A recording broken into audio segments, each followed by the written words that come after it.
ഇന്ന് നമുക്കൊരു അടിപൊളി ചെമ്മീൻ റോസ്റ്റിന്റെ റെസിപ്പി ചെയ്താലോ. Let's go. ഞാനിവിടെ 300 ഗ്രാം കുക്ക്ഡ് ചെമ്മീൻ എടുക്കുന്നുണ്ട് കേട്ടോ. അതിലേക്ക് 1/2 ടേബിൾ സ്പൂൺ മുളക് പൊടി, 1/2 ടീസ്പൂൺ കുരുമുളക് പൊടി, 1/2 ടീസ്പൂൺ മഞ്ഞപ്പൊടിയും പകുതി നാരങ്ങയുടെ നീരും. ഇതെല്ലാം ഇട്ട് നല്ലോണം ഇളക്കിയപ്പോഴാണ് ഓർത്തത് ഉപ്പിടാൻ മറന്നുപോയി. അങ്ങനെ ആവശ്യത്തിന് ഉപ്പ് ഇട്ട് നല്ലോണം ഇളക്കി ഇനി ഒരു പാനിലേക്ക് 5-6 ടേബിൾ സ്പൂൺ വെളിച്ചെണ്ണ ഒഴിച്ചു കൊടുക്കാം. ആ മാരിനേറ്റ് ചെയ്ത ചെമ്മീൻ നമുക്കൊന്ന് ചെറുതായിട്ട് വറുത്ത് പോരാം കേട്ടോ. ചെമ്മീൻ ഇതേപോലെ ഫുൾ ആയിട്ട് ചുരുണ്ട് വന്നാൽ റെഡിയായി എന്ന് മനസ്സിലാക്കാം. നമുക്ക് ഇനി എടുത്ത് മാറ്റാം കേട്ടോ.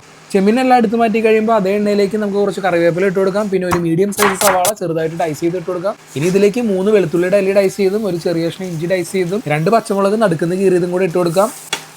ഇനി ഇതെല്ലാം നല്ലോണം ഇളക്കി ചെമ്മീനിൽ നിന്ന് വന്ന കുറച്ച് എണ്ണ ഒഴിച്ച് 1/4 ടീസ്പൂൺ കാശ്മീരി മുളക് പൊടി ഇട്ട് കൊടുക്കാം. 1/2 ടീസ്പൂൺ കുരുമുളക് പൊടി, 1/2 ടേബിൾ സ്പൂൺ ഗരം മസാല ഇട്ട് ആ പച്ചമണം മാറണവരെ നമുക്കൊന്ന് ഇളക്കി കൊടുക്കാം കേട്ടോ. ഇനി ഇതിലേക്ക് 3 ചെറിയ പഴുത്ത തക്കാളി ഡൈസ് ചെയ്ത് ഇട്ട് കൊടുക്കാം കേട്ടോ.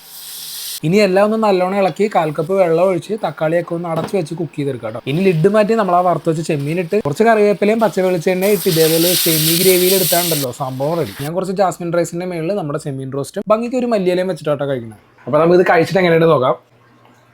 ആ ചോറും ചെമ്മീൻ ഇങ്ങനെ കൂട്ടിയിട്ടുണ്ടല്ലോ, ഇങ്ങനെ കഴിക്കണം. ആ വെളിച്ചെണ്ണയുടെ ഫ്ലേവർ ഉണ്ടല്ലോ, ഒരു രക്ഷയില്ല കേട്ടോ. ചെമ്മീൻ്റെ കൂടെ ഭയങ്കര കോമ്പിനേഷനാണ്. പ്രത്യേകിച്ച് ബീഫും ചെമ്മീനും ഉണ്ടാക്കുമ്പോൾ വെളിച്ചെണ്ണ മസ്റ്റാണ് കേട്ടോ. അതിനൊരു പ്രത്യേക രുചിയാട്ടോ. അപ്പോൾ പുതിയ റെസിപ്പി ആയിട്ട് നമുക്ക് അടുത്ത വീഡിയോ കാണാം. അപ്പോൾ ശരി.